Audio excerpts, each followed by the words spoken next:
Hello guys, good morning. So আজকে আমি উঠে পড়েছি 6:30, মানে 6:30 উঠিনি, 5:30 উঠেছি। আর এই দেখছো আউটফিট, আমার এই আউটফিটটা পরে আমি রেডি হয়ে যাব।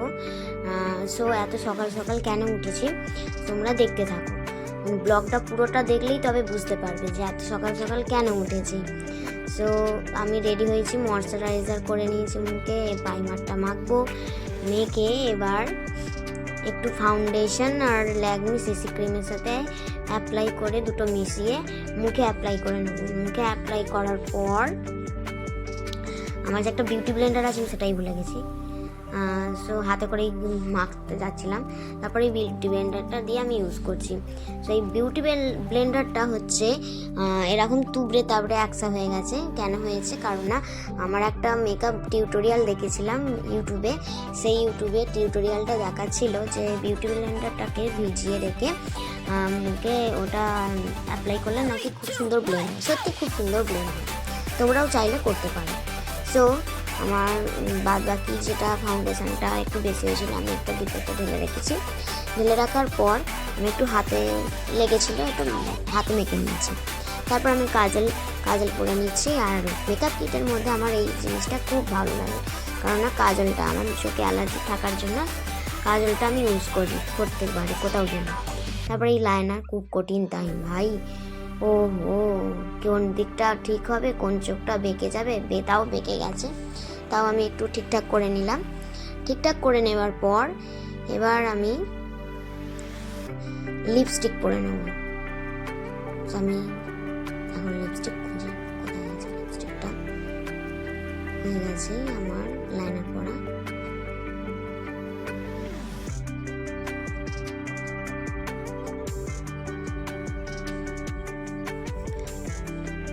পেয়েছি লিপস্টিক পেয়েছি। এবার লিপস্টিকটা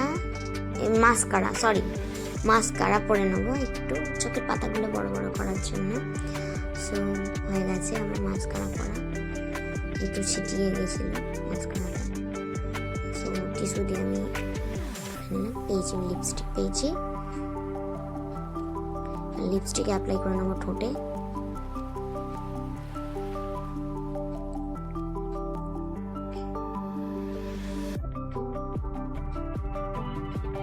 করে নিয়েছি লিপস্টিক।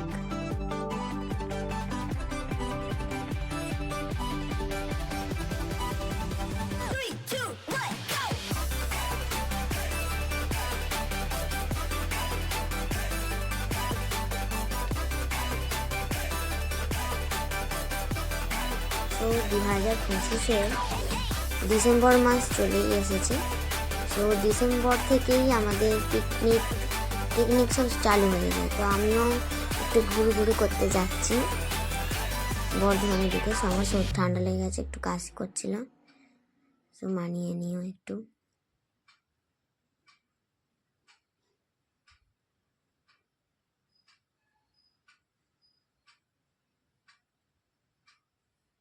সো আমি রেডি হয়ে গেছি। এবার একটা কানের পরবো, আমি চুজ করে রেখেছি দুটো কানের দুদিকে গলিয়ে দেখবো ভেবেছিলাম, কিন্তু একদিকেই গলিয়ে আমি দেখলাম যে কোন কানেরটা আমার ভালো লাগছে, এই ড্রেসটা যাবে। তো কানেরটা খুললাম, কানটা প্রচুর ব্যথা করেছিল, এই কানটা গাইস প্রচণ্ড ব্যথা, ফুটোটা ব্যথা করেছিল কানের ফুটোটা। সো আমি দেখছি কোন কানেরটা আমি পরবো।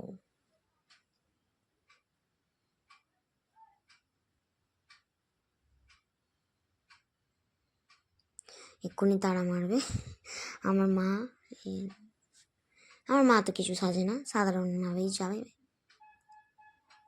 আর যাবেও সাধারণভাবেই।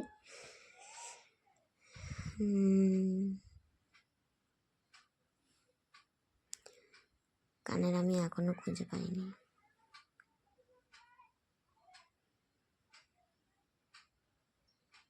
পেয়েছি মনে হচ্ছে, পেয়ে গেছি এই কানেরটা।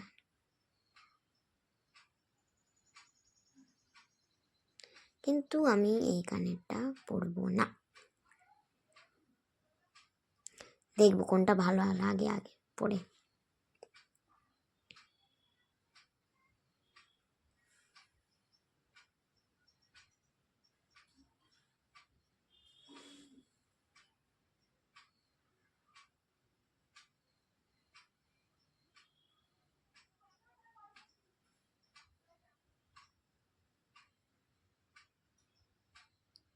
কারণ এই কানেরটা আমার ভালো লাগে না পরে।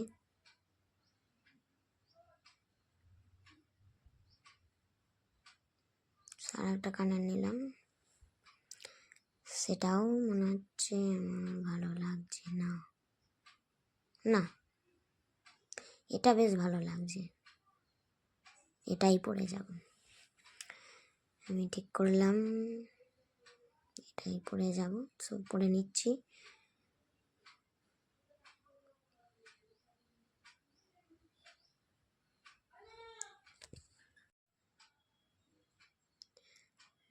সো আমার মা এসে গেছে তারা দিতে, যেটা ভাবছিলাম সেটাই ঠিক, সেটাই হলো।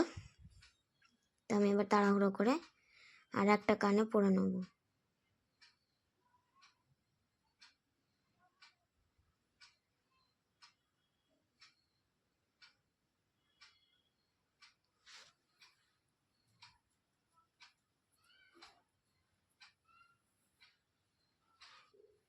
কানের পরা ডান, চুলটা ঠিক করার পালা। চুলটা আমার বিনি করা ছিল,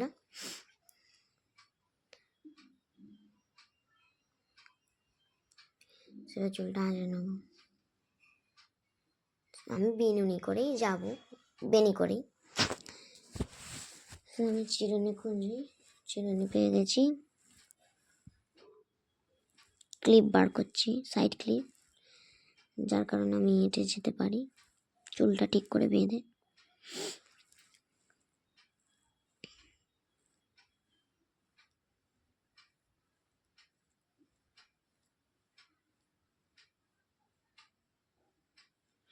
আগে হাতের কাছে সব জিনিস নিয়ে নিতে হবে, তারপর চিরুনি দিয়ে চুলটা ভালো করে আঁচড়ে নিলাম, আঁচড়ে নিচ্ছি। আমার খুব হেয়ার ফল হয়, আমার চুল আঁচড়াতেই ভয় লাগে।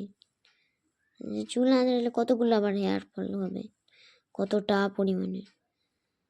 তো ভালো করে আঁচড়ে নেবার পর সিঁথি কেটে আমি একদিকটা এরকম করেই বাঁধছি।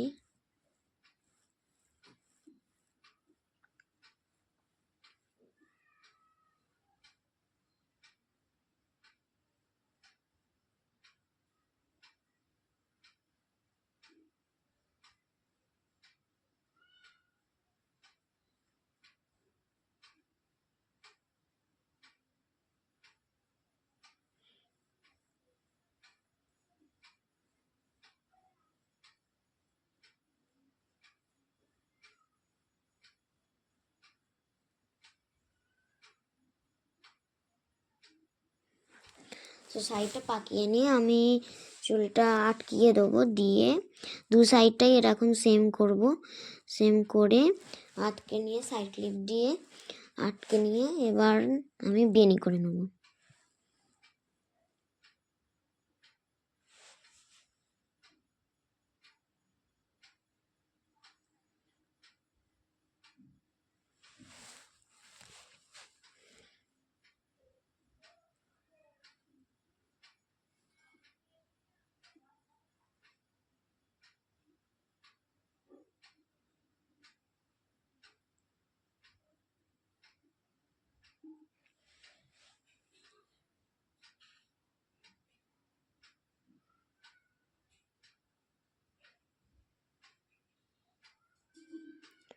তো আমার দু সাইড কমপ্লিট করা হয়ে গেছে, হয়ে গিয়ে এবার আমি বেনি করব।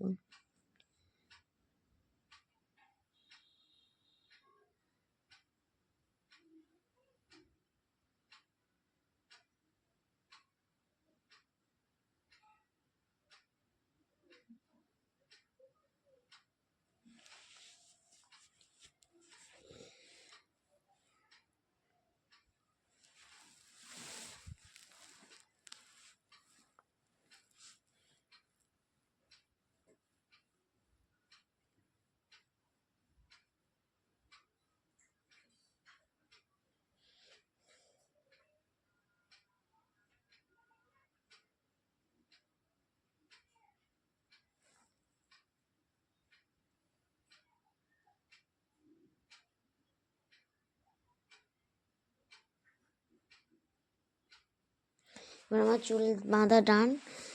এবার আমি সোয়েটার পরে নেবো। এবার খুব ঠান্ডা পড়েছে তো তাই জন্য সোয়েটারটা পরতেই হবে। সোয়েটার পরে আমি রেডি হয়ে গেছি। এবার চলো যাওয়া যাক। সেইখানে দেখছো এটা আমার ভাই।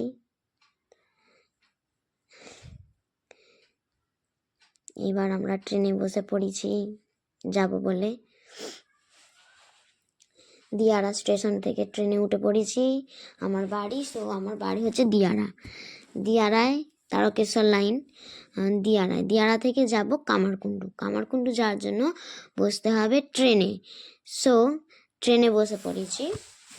এবার যাচ্ছি। বাইরের ভিউজটা দেখো, কত কুয়াশা, জানলা দিয়ে কিছুই দেখা যাচ্ছে না, জানলাটা বন্ধ।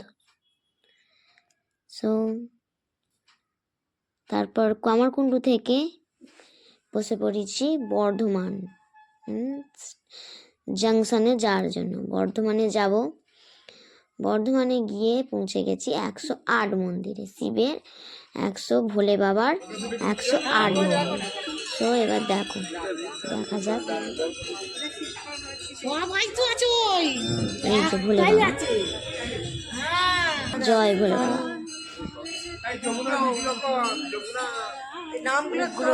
এখানে কিন্তু সব শিবলিঙ্গই এক, খালি নামগুলো আলাদা। 108টা মন্দির আর নামগুলো খালি আলাদা। মহাকাল, এটা বিভু, এটা হচ্ছে বিশু। এই যে বাবা বিভু, এটা মহেশ্বর, এটা মহেশ্বর বাবা, জয় ভোলে মহেশ্বর। তারপর হচ্ছে এই যে শিব, এটা শুল,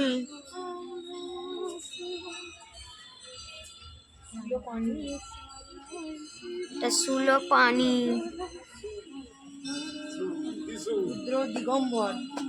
এটা রুদ্র দিগম্বর। এই যে বাবা রুদ্র দিগম্বর। এটা মহারুদ্র বাবা, এটা বাবা মহারুদ্র। এটা পরমেশ্বর শুনেছি, পরমেশটা শুনিনি। এটা বারাণসীপতি আমার কাছে, অন্তত জানি না তোমার কাছে কেমন। এটা আদিনাথ বাবা, আদিনাথ।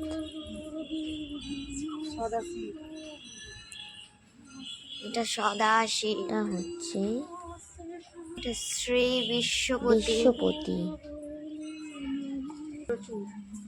চন্দ্রচূড়, এটা হচ্ছে চন্দ্রচূড়। এটা বামলিঙ্গ,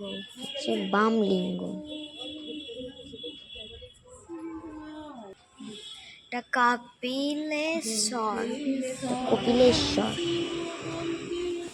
এটা সিদ্ধিনাথ, এটা হচ্ছে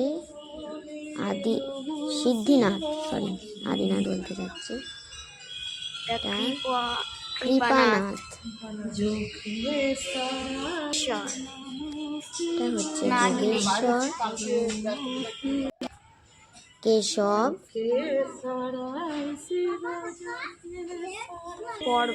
পার্বতীপতি, এটা হচ্ছে পার্বতীপতি। এটা বিশ্বধ্বজ, এটা হচ্ছে শ্রীপতি। এটা শ্রী তারকেশ্বর, এটা জ্যোতি, জ্যোতি নামটাও নতুন লাগছে আমার কাছে। বিভূতি, এটা শম্ভু, এটা শ্রী প্রথমপতি, এটা হচ্ছে বিঘ্ন বিনাশক, এটা হচ্ছে যোগী জনার্দন নামটা শুনেছি, কিন্তু জনার্দন নামটা শুনিনি। তাই এটা আমার কাছে নতুন। এটা বাবা বক্রেশ্বর, এটা হচ্ছে হরিহর, শ্রী হরিহর, আমি কিন্তু গুনছি না। তারপর হচ্ছে জগৎগুরু, তারপরে বাবা আছে এটা কুবের ঈশ্বর, কুবের ঈশ্বর, এটা ভূতনাথ, এটা ভূতনাথ, এটা চক্রেশ্বর, ইনি হচ্ছেন বাবা চক্রেশ্বর, চন্দ্রেশ্বর নয়, চক্রেশ্বর।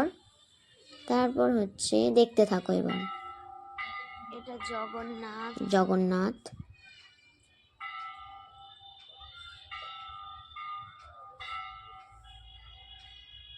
এটা জলেশ্বর, জলেশ্বর।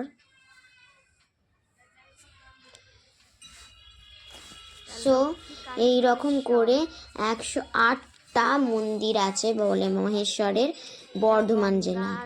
সো আমরা গিয়েছিলাম বর্ধমানেই, এখানে বর্ধমান জেলায় আছে, সেখানে আমার মা নমস্কার করতে বলছিল জ্ঞানেশ্বর বাবাকে। সো আমি ভেতরে ঢুকে জ্ঞানেশ্বর বাবাকে প্রণাম করলাম।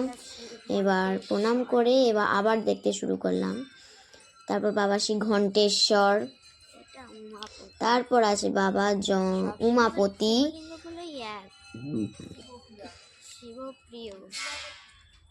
শিবপ্রিয়,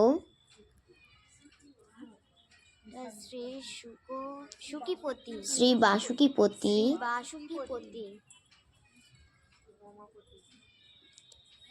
তারপর ভোলা বাবা রমাপতি, এটা বিশ্বপতি, তারপরে আছে বিশ্বপতি, অগতের গতি,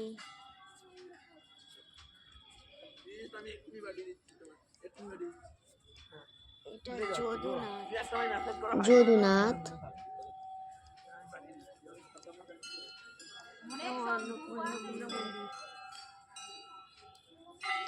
এখানে আছে অন্নপূর্ণা মন্দির, মা অন্নপূর্ণার মন্দির আছে। তারপর ওপরে দেখো স্ট্রাকচারটায় তোমাদের দাঁড়াও দেখাচ্ছি। এখানে আছে আবার আর একটা বাবা যদুনাথ। তারপর আছে এই যে এই পোড়ামাটির কাজটা করা আছে, সেই মনে আছে অন্নপূর্ণা মন্দিরের মাথায় এই কাজটা করা যেটা আছে, সেই অসুররা আর দেবতারা মিলে যে অমৃত করে তুলেছিলেন, সেই দৃশ্যটা এখানে আঁকা আছে। কারুকার্যটা খুব সুন্দর করে করা আছে। এই দেখুন দেখাচ্ছি, যে দেখো ভালো করে, এই দেখুন ওখানে অমৃত ভাণ্ডার তুলেছিলেন সমুদ্র মন্থন করে, বাসুকি নাগকে ধরে করেছিলেন। এখানে একটু কাজ চলছে। সো এখানে এবার আমরা দেখবো আবার শিব বাবাকে, বাবার 108 মন্দির কিন্তু এখনো শেষ হয়নি। আমার পুরো ব্লগটা দেখো। এখানে আমার বাপি, এটা মা, ভাবি আমাকে দেখাতে বললো, হাই করছে, দেখো হাই। ওর মাও হাই করে দিয়েছে। এটা লক্ষ্মীকান্ত, শিবকান্ত,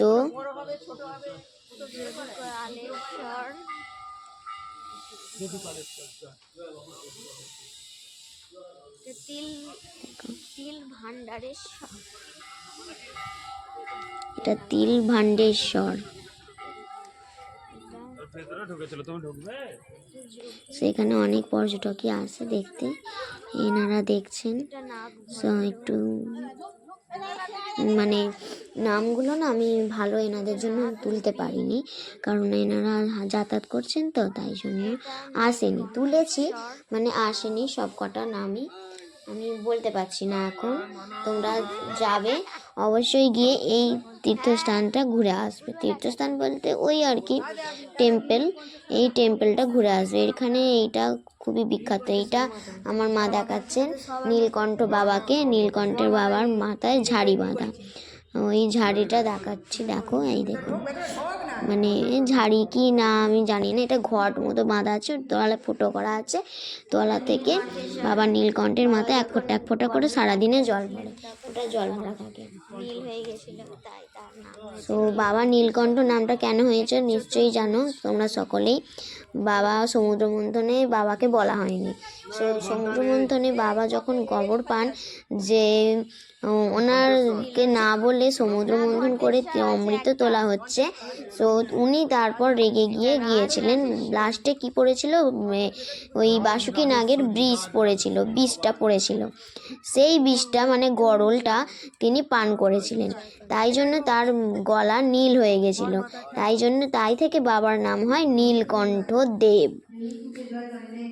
সো তাই জন্য বাবা নীলকণ্ঠের মাথায় ঘরটা বাঁধা থাকে। আমার মা যেটা বললাম যে বাবা নীলকণ্ঠের মাথায় ঘর বাঁধা থাকে। সেখানে সবাই যে যারা সব এসেছে তারা মানে একটু করে জল এনেছে, গঙ্গা জল, দুধ, গঙ্গা জল নিয়ে গেছে। সো আমরা তো জানি না, তাই জন্য নিয়ে যাওয়া হয়নি। সো আমরা খালি ঘুরতেই গেছি, মানে দেখতে গেছি। এটা কাশীনাথ, জয় বাবা কাশীনাথ। এই যে বাবা কাশীনাথ, যেন তোমার স্থানে যেতে পারি, এটাই আমি বলে এসেছি বাবাকে ঢুকে।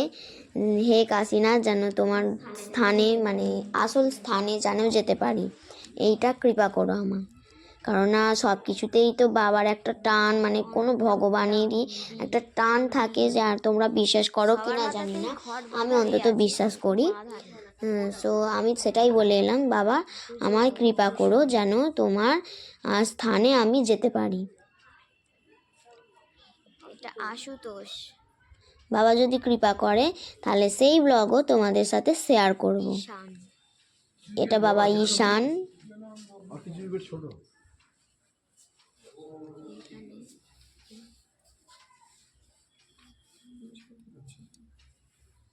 সেখানে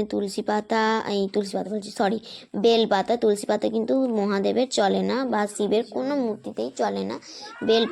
বেলপাতা আর পুষ্প দিয়ে ওনারা দিচ্ছেন বাবার মাথায়। জনার্দন, এটা বাবা জনার্দন।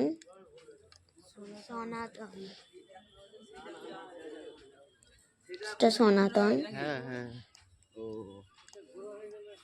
সবর্ণক জয়ী, বিশ্বকর্তা। এটা হচ্ছে বিশ্বকর্তা বাবা, অবশ্যই বিশ্বকর্তা। এটা গুরুশ্রী।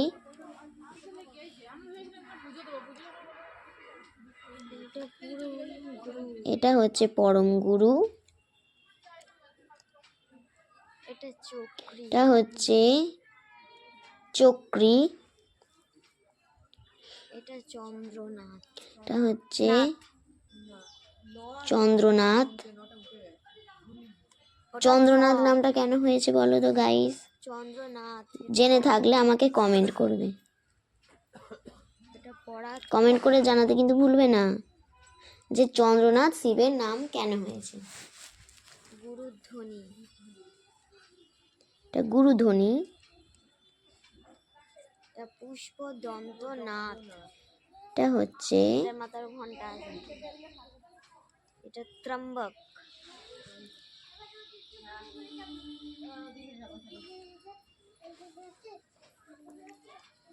এটা পাপহরি। এটা বদ্রী। এটা পাপহারি। এটা বদ্রী। আর হ্যাঁ, আর একটা কোয়েশ্চেন তোমাদের কাছে রইল, বদ্রী দিয়ে কোন জায়গার নাম আছে? বিষ্ণু। কমেন্ট করে বলবে। এখানে বাবা নন্দী মহারাজ বসে আছেন। আর এখানে মানে 108টা শিবের মূর্তিতে নন্দীকে তো রাখা পসিবল না, তো এই জন্য নন্দীকে আলাদা করে একটা স্থান করে দিয়েছে। নন্দী মহারাজ এখানে বসে আছেন। এখনো কিন্তু 108টা শেষ হয়নি, তোমরা কিন্তু গুনবে কতগুলো দেখালাম। এটা ভোজনাথ।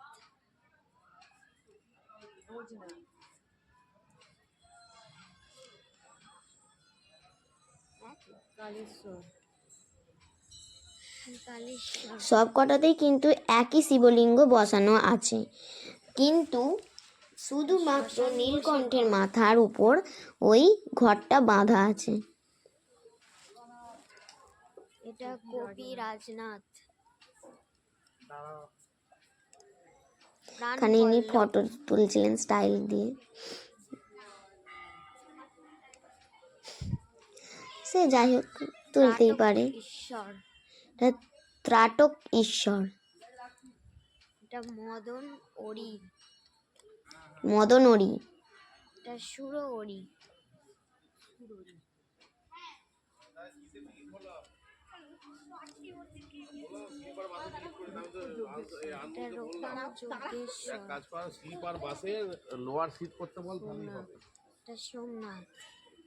সোমনাথ। এটা তীব্রতবা। এটা জ্যোতি কুলধ্বনি। আমি কিন্তু বলছি না, কতগুলো গুনছো তোমরা জানাবে কমেন্টে। এটা নাম লেখা নেই।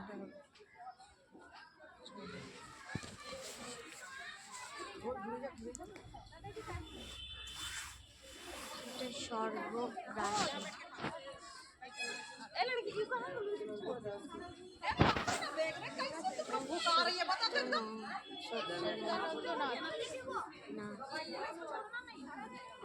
সত্যনাথ। এইখানে সব বইয়ের মানে এই মন্দিরটার পুরো ইতিহাস যা কিছু জানতে চাও বই তার পাওয়া যাবে। তারপরে তোমার প্রসাদ, তারপর পুজোর ডালা সব এই দোকানটায় পাওয়া যাবে। একটু বাবাকে নমস্কার করলাম, জানিয়ে এলাম যে এবার এখানে এসে জুতোগুলো আমরা যে রেখেছি আগেই, সেই জুতোগুলো নিতে এলাম। এখানে জুতো রাখারও ব্যবস্থা আছে, 1 টাকা করে চার্জ নেয় জুতো রাখার, আর পাহারাও আছে জুতোর। আমি এবার জুতোগুলো পরে নেব।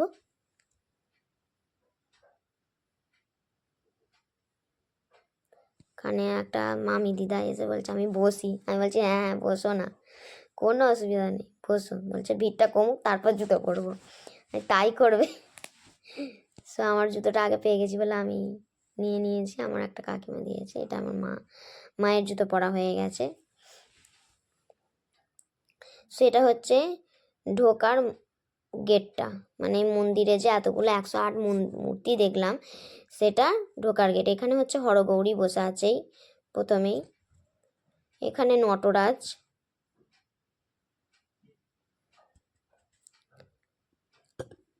তো এখানে একটা পুকুর আছে ছবি টবি তোলার জন্য। যাই হোক, এখানে আছে বাবা ভোলে মহেশ্বরের ত্রিমূর্তি। এই যে ত্রিমূর্তি। তো গাইস এবার তোমাদের দেখাবো, দেখা হলো এই 108 মন্দিরটা কোথায়। এটা হচ্ছে এই যে এইখানটা হচ্ছে প্রবেশদ্বার, ঢোকার মন্দিরের গেট, মেন গেট। নবাবহাট পূর্ব বর্ধমান। তো এই জায়গাটার নাম হচ্ছে নবাবহাট। আমরা জানতাম না, আমরা বলেছি বাস কন্ডাক্টরকে যে আমরা নবাবহাটে যাব। এই নবাবহাটে যাব সেটা বলিনি, 108 মন্দির যাব। সো বাসে করে এলে 10 টাকা ভাড়া, টোটো করে এলে 30 টাকা ভাড়া। সো আমাদের 20 টাকা সেভ হয়েছে, তো আমরা বাসে করেই এসেছি। তোমরা যদি কেউ যাও তো যেতে পারো, বাসে করে কি টোটো করে, সে মধ্যে যাও। এখানে গনু বা দাদা বসে আছে একা। এবার গাইস এখান থেকে যাব সর্বমঙ্গলা মন্দিরে। তো চলো, আমরা টোটো চেপে পড়েছি। ওই 108 মন্দির থেকে 30 টাকা করে ফার্স্টে ভাড়া নেবে বলেছিল। তোমরা যদি কম জম করতে পারো তো ভালো, আমরা কম জম করে 20 টাকায় এনেছি। তো 20 ফার্স্টে বলছিল 25 টাকা, 25 টাকা ভাড়া আমরা দিইনি, আমরা 20 টাকা করে ভাড়া দিয়ে এবার যাচ্ছি সর্বমঙ্গলা মন্দিরে। এইটা যাবার রাস্তা। সো টোটো থেকেই আমি দেখাচ্ছি। এই দেখো গুল্লু ভাই, ওর ভালো নাম আছে রাহুল, এটা রাহুল ভাই। সো এই যে এসে পড়েছি সর্বমঙ্গলা মন্দিরে। সো এবার যাব সর্বমঙ্গলা মন্দিরের ভেতরে। সামনেই কিন্তু দুটো ভোলে বাবার মন্দির আছে। তারপরে ভেতরেও কিন্তু আছে, চলো দেখাবো তোমাদের। এই যে যাবো সর্বমঙ্গলা মন্দিরের ভেতরে আমি ঢুকছি। এই যে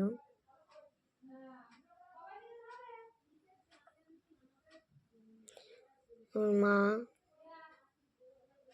এই যে সর্বমঙ্গলা মন্দির।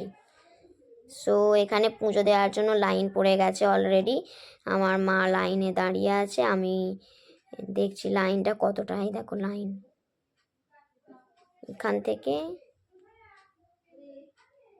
কতটা লাইন চলে গেছে। সো লাইন পেরিয়ে পেরিয়ে মন্দিরে যেতে হবে। সো আমাদের আগে গিয়েছিল, কারণ না মন্দিরের 3টে গেট আছে, আমরা সেটা জানতাম না। এই লাইনটা দেখে আমরা এই লাইনেই দাঁড়িয়ে পড়েছি। সো একটা গার্ড এসে বলল যে আমাদের যদি কেউ পুজো দেওয়ার থাকে সো এটা এখানটায় দিতে পারেন, আসুন এই গেটে। ডেকে নিয়ে গেছিলো, তাই জন্য আমরা আগে পুজো দিতে পেরেছি। আগে পুজো দেওয়া হয়ে গেছে আমাদের। এখানে আমি ধূপ মোমবাতি জ্বালছি, তো জ্বেলে দিয়েছি। এই যে এখানে মোমবাতি জ্বালা, মানে মন্দিরের সাইডে মোমবাতি জ্বালার জায়গা আছে, কারণ বাইরেও জায়গা আছে। এইটা হচ্ছে একটা ভোলেনাথের মন্দির, সর্বমঙ্গলা মন্দিরের মধ্যেই। এখানে পাঁঠা বলি হয়। এখানে সবাই আমরা একটু বসলাম, এবার ভোগ খাবো, খেয়ে তারপর যাব কোথায়, এনি গেস? না, আমি বলে দিচ্ছি, দাঁড়াও। যাব হচ্ছে কৃষ্ণকালী মন্দির। সো চলো যাওয়া যাবে, যাচ্ছি কৃষ্ণকালী মন্দির। এটা হচ্ছে কৃষ্ণকালী মন্দিরে যাবার রাস্তা বর্ধমানে। কৃষ্ণকালী মাই কিন্তু হচ্ছে এখন ট্রেন্ডিং, মানে সবাই কৃষ্ণকালী মন্দিরে যাচ্ছে।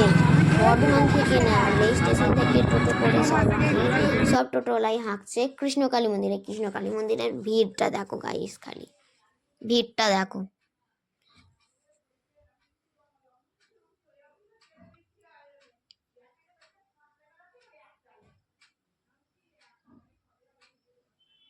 এখানে লাইন পড়েছে দেখো খালি গাইস।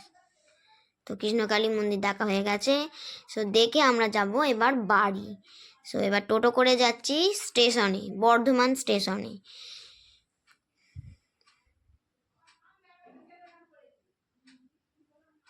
এটা বর্ধমান স্টেশনে যাওয়ার রাস্তাটা, এই যে কৃষ্ণকালী মন্দির থেকে বর্ধমান স্টেশনে যাওয়ার রাস্তা। সো এবার এই রাস্তা পেরিয়ে ট্রেনে উঠে পড়েছি, ট্রেন এসে গেছে। এখানে গুল্লু ভাই কিনেছিল মুড়ি। সো আমি গুল্লু বলি বলে আমার মুখে গুল্লুই বেরিয়ে যাচ্ছে। সো ঝালমুড়ি কিনেছিলাম, আমায় দিল, আমি খেলাম। এবার বাড়ি যাওয়ার বেলা, চলো। এখানে আমার মা ক্লান্ত হয়ে পড়েছে একদম। গুল্লু ভাই গেম খেলতে শুরু করে দিয়েছে ফোনে, মোবাইলে। সো আমারও ক্লান্ত লাগছে, এবার বাড়ি যাব। সর্দি করে গেছে, নাকটা সরসর করছে আমার। সো বাড়ি যাতে কত সন্ধে হয়ে গেছে, প্রায় 7টা বাজে গাইস, 7টা বাজে। সো আমি বাড়ির রাস্তা দিয়ে হেঁটে যাচ্ছি। সো দেখো খুব ঠান্ডাও পড়েছে গাইস, প্রচুর ঠান্ডা, তার কারণে এবার ঠান্ডা লাগছে।